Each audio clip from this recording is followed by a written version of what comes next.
Bonjour les enfants, bienvenue dans mon coffre à contes par Élise. Le vieux coffre s'ouvre, la poussière scintille, une aventure arrive jusqu'à vous. Aujourd'hui, découvrons Myriel et sa bonté. Dans une petite maison, près d'un bois, vivaient deux sœurs, Myriel et Lina. Leur père tenait un étal de fruits au marché du village. Myriel l'aidait dès qu'elle le pouvait, attentive et patiente. Lina préférait flâner, se coiffer, rêver et se mirer dans l'eau claire. Un jour, leur père partit pour un long voyage dont il ne revint jamais. Le silence se posa sur la maison comme un voile lourd. Myriel eut le cœur serré, mais resta courageuse et douce. Lina se réjouit d'avoir ses journées libres au bord du ruisseau. Au matin, Myriel ouvrait les volets et laissait entrer le soleil.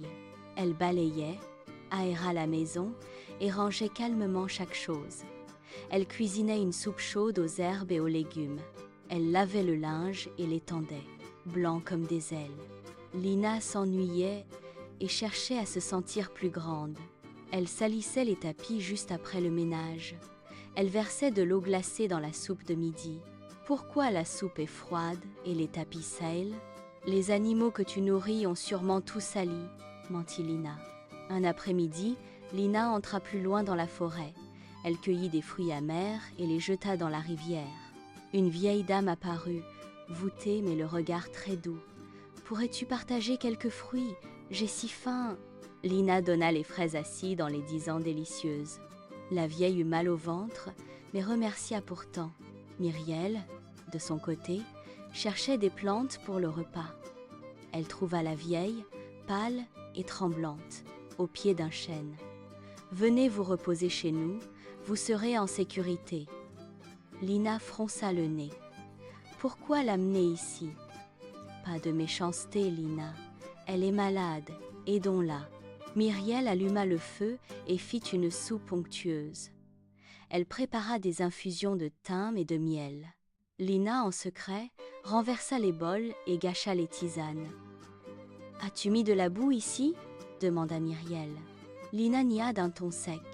« Ce n'est pas moi. » Malgré tout, la patience de Myriel réchauffa la vieille. « Si tu tombes malade, mange ces myrtilles bleues, » dit-elle. Les jours passèrent, lourds d'efforts. Myriel portait tout. La fatigue la cloua au lit, fiévreuse et tremblante. « Lina, les myrtilles, s'il te plaît, » murmura-t-elle. Lina les avait mangées par caprice et honteuse fierté. « Les oiseaux les ont prises, » mentit-elle encore. Myriel ferma les yeux, le front brûlant. Lina retourna au ruisseau admirer son reflet inquiet. La vieille revint, le regard ferme et triste. « Où est ta sœur ?» demanda-t-elle doucement. « Au travail. »« Ce n'est pas ton affaire, » répondit Lina. La vieille sut qu'elle mentait et se hâta vers la maison. Elle trouva Myriel pâle et lui tendit une myrtille. Un souffle plus ample, la chaleur revint au visage. Une deuxième baie, la fièvre recula. Une troisième, la force revint au bras. Myriel se redressa, surprise et reconnaissante. « La bonté revient toujours comme un écho, » dit la vieille. Lina vit sa sœur debout et sentit un pincement neuf. Dans l'eau, son reflet paraissait terni, moins fier. Le lendemain, le marché ouvrit sur des voies jets. Myriel arrangea des paniers de fruits par couleur. Elle salua les voisins, souriante et juste. Un enfant perdit sa pièce. Myriel la retrouva. La rumeur courut. Myriel est digne de confiance. Lina jalousa cette chaleur née des actes, pas du miroir. Un nuage creva, la pluie fouetta la toile du stand. Myriel abrita une mère et son bébé. Le soir, elle répara panier et balance.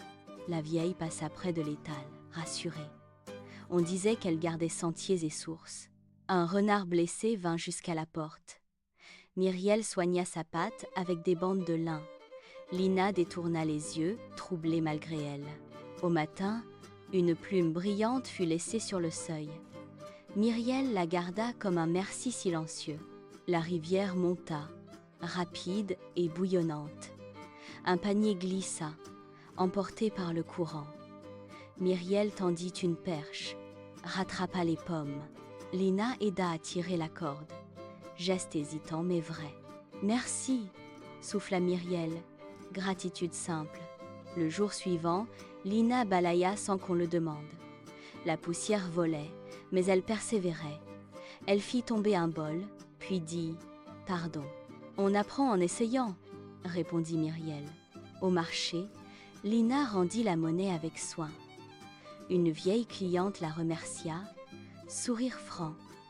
Le mot « merci » resta en elle comme une braise. Le soir, Lina porta l'eau et essuya la table. Myriel remercia sans insister, laissant place. La vieille revint au crépuscule. « Comment allez-vous » Lina baissa les yeux.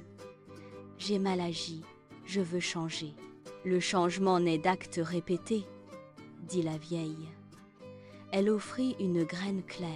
« Plante-la et patiente. » Lina creusa, déposa la graine, arrosa au matin. Un germe pointa, fragile comme un fil vert. La tige grandit, têtue, malgré le vent. Une fleur bleue s'ouvrit, 12 gouttes de ciel. La vieille sourit. « Tu peux faire éclore du bien. » Au printemps, les sœurs présentèrent fruits et confitures. Lina raconta l'histoire de la fleur bleue aux enfants. Un musicien joua près du stand, notes sucrées. Myriel offrit une tisane à la vieille gardienne. « Merci d'avoir cru en nous, » dit Myriel. Un vent léger souleva poussière d'or et rire.